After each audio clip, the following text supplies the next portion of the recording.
नमस्कार बच्चों,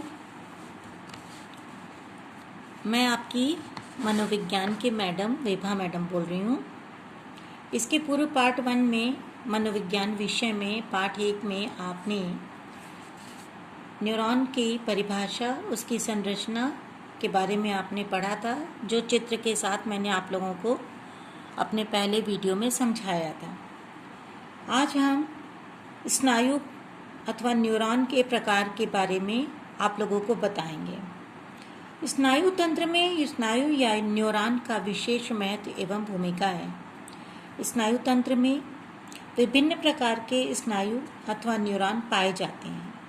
न्यूरॉन की रचना एवं कार्यों को ध्यान में रखकर इनके 3 प्रकार निर्धारित किए गए हैं, जिन्हें क्रमशः ज्ञानवाही स्नायु, कर्मवाही स्नायु तथा संयोजक स्नायु कहते हैं। अब हम इन तीनों की अलग अलग चर्चा करेंगे। ज्ञानवाही स्नायु एक मुख्य प्रकार के स्नायु को कहते हैं। जैसा कि शब्दों से ही हमें भान होता है कि इस प्रकार के स्नायु का मुख्य कार्य ज्ञानेंद्रियों से स्नायु प्रवाह या आवेग को ग्रहण करना तथा ग्रहण किए गए आवेग को सुषुम्ना अथवा मस्तिष्क तक भेजना होता है।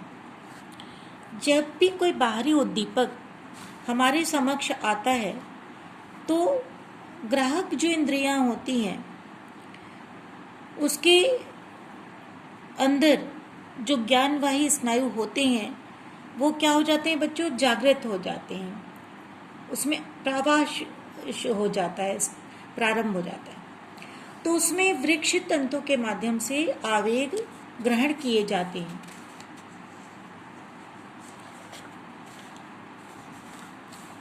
अब यहाँ देखिए, ज्ञानवाही स्नायु की रचना में वृक्ष तंतु नीचे की ओर होता है तथा इसके वृक्ष तंतु ज्ञानेंद्रियों में भी फैले होते हैं। ज्ञानेंद्रियों से ही ये विभिन्न उत्तेजनाओं को ग्रहण करते हैं। यदि कर्मवाही स्नायुओं की से तुलना की जाए तो ज्ञानवाही तंतुओं का वृक्ष तंतु वाला भाग अधिक लंबा होता है।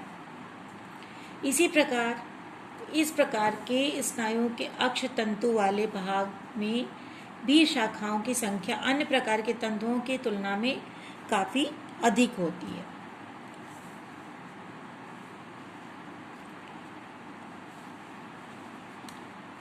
अब दूसरा है कर्मवाही अथवा क्रियावाही स्नायु। दूसरे प्रकार के स्नायुओं को कर्मवाही स्नायु कहा जाता है। इस प्रकार के स्नायुओं का मुख्य कार्य स्नायु प्रवाहों को मांसपेशियों तथा पिंडों तक पहुंचाना।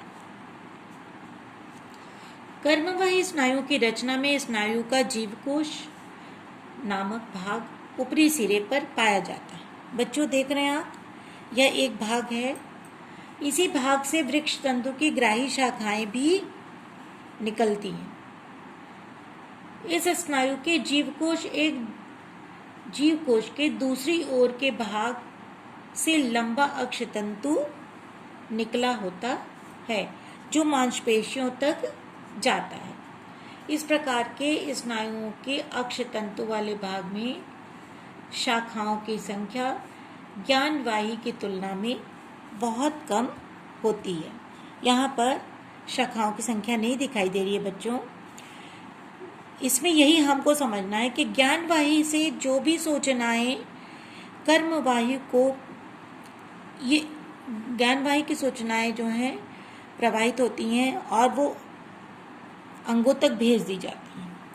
कर्मवाही जो है वृक्ष तंतुओं से सूचना प्राप्त करता है, जीवकोश में प्रवाहित होता है, वहाँ ग्रहण किया जाता है, वहाँ से ये सूचना मांसपेशियों तक तथा पिंडों तक चली। अब तीसरे प्रकार की जो संयोजक तंतु है हमारे स्नायु में, स्नायु तंत्र में, वो कहलाती है संयोजक तंतु। इसे सहचरी स्नायु भी कहा जाता है। इस प्रकार के स्नायु का मुख्य कार्य ज्ञानवाही तथा कर्मवाही स्नायु को संबद्ध करना होता है, जोड़ना होता है। इसी कार्य को ध्यान में रख करके इसे संयोजक स्नायु कहा जाता है। इस प्रकार के स्नायु मस्तिष्क तथा सुषुम्ना में अधिक संख्या में पाए जाते हैं। कहाँ पाए जाते हैं बच्चों? मस्तिष्क में और सुषुम्ना में इस प्रकार के तंतु पाए जाते हैं। अब हम इनके कार्य पढ़ेंगे बच्चों। जैसा कि हमने आपको शुरू में बताया था, स्नायु तंत्र हमारे शरीर में जैसे टेलीफोन की लाइन बिछा दी जाती है, तो जहाँ जहाँ से तार फैला होता है वहाँ पर प्रवाह बहुत तेजी से पहुँचता है और एक सेकेंड में हम जहाँ जिससे बात करना चाहते हैं वैसे ही हम बात कर लेते हैं। तो इस तंत्र में जो हमारे स्नायु आवेग हैं बिल्कुल वैसे ही प्रवाहित होते हैं। तो स्नायु तंत्र का जो कार्य है वो है समस्त कार्य स्नायु अथवा न्यूरॉन के माध्यम से ही संपन्न होता है। वास्तव में उत्तेजनाओं को ग्रहण करना तथा उन्हें शरीर के अभिष्ट अंगों में भेजने का कार्य न्यूरॉन द्वारा ही किया जाता है।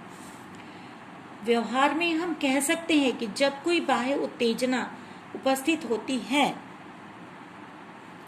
तब संग्राहक यानी कि ग्राहक अंग ज्ञानवाही तंतु संग्राहक उत्तेजित हो जाती हैं और उसमें स्नायु प्रवाह या आवेग उत्पन्न होने लगता है। इस स्नायु आवेग को न्यूरॉन के वृक्ष तंतुओं के द्वारा ग्रहण कर लिया जाता है। वृक्ष तंतु के द्वारा ग्रहण किए गए स्नायु आवेग को जीव कोश को भेज दिया जाता है। जीव कोश के द्वारा इस आवेग को अक्ष तंतु नामक भाग के माध्यम से मांसपेशियों, पिंडों अथवा स्नायु तंत्र के किसी भी केंद्र विशेष की दिशा में प्रेषित कर दिया जाता है। इससे स्पष्ट है कि स्नायुओं के माध्यम से ही समस्त ज्ञान की प्राप्ति होती है। अब ये इससे संबंधित कुछ प्रश्नों की हम बात करेंगे बच्चों। इसके पहले मैंने जो प्रश्न बताया था उसमें कहा था कि स्नायु किसे कहते हैं, उसकी परिभाषा, उसका कॉन्सेप्ट आपको पता होना चाहिए और उसकी संरचना तथा चित्र सहित उसके संरचना तथा कार्य का वर्णन हमने पिछले वीडियो में आपको बताया था। आज हम आपको बता रहे हैं कि स्नायु अथवा स्नायु के कितने प्रकार हैं, उनके क्या कार्य हैं, उनका सचित्र वर्णन कीजिए। तो इस प्रकार से बच्चों इसको कार्य को आप लोग अपनी कॉपी में कर लीजिए और याद कर लीजिए। धन्यवाद।